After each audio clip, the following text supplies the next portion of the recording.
കോന്നി തണ്ണീത്തോട് റോഡിൽ ഗതാഗതം തടസ്സപ്പെടുത്തി കാട്ടാനകൾ 3 കാട്ടാനകളാണ് റോഡിൽ നിലയുറപ്പിച്ചത്. ശ്രീജിത്ത് ശ്രീകുമാരൻ പത്തനംതിട്ടയിൽ ചേരുന്നു. ശ്രീജിത്ത്, വിവരങ്ങൾ, ഈ കാട്ടാന ശല്യമുള്ള പ്രദേശം തന്നെയാണോ ഇത്?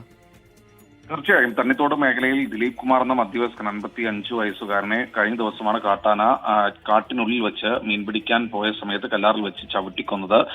അത് കഴിഞ്ഞ് 1.5 ദിവസം പിന്നിടുമ്പോൾ തന്നെ ഈ കാട്ടാനകൾ കല്ലാറിന്റെ സമീപത്തുകൂടി നടന്നു വരുന്ന ദൃശ്യങ്ങൾ ഇന്ന് രാവിലെയോടുകൂടി നമ്മൾ തന്നെ പുറത്തുവിട്ടിരുന്നു.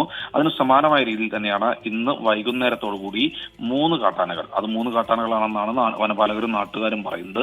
ഏറെ നേരമായി ഈ പറയുന്ന തണ്ണിത്തോട് കോന്നി റോഡിൽ ഇപ്പോൾ നിലയുറപ്പിച്ചിരിക്കുന്നത്. എന്തായാലും ഏറെ നേരം നിലയുറപ്പിച്ച ശേഷം ഏതാണ്ട് 1 മണിക്കൂറോളം നേരം ആ പ്രദേശത്ത് ഗതാഗതം തടസ്സപ്പെട്ടു. വനപാലകരുള്ള പ്രദേശം തന്നെയാണ്, ചുറ്റും വനമേഖല തന്നെയാണ്. കാട്ടാനകളുടെ ഈ പറയുന്ന ആനത്താരിയൊക്കെ ഉണ്ടാകുന്ന പ്രദേശം തന്നെ. പക്ഷേ നിരവധി വാഹനങ്ങൾ, നിരവധി ആളുകൾ ജോലി കഴിഞ്ഞൊക്കെ പോകുന്ന സമയമാണ്.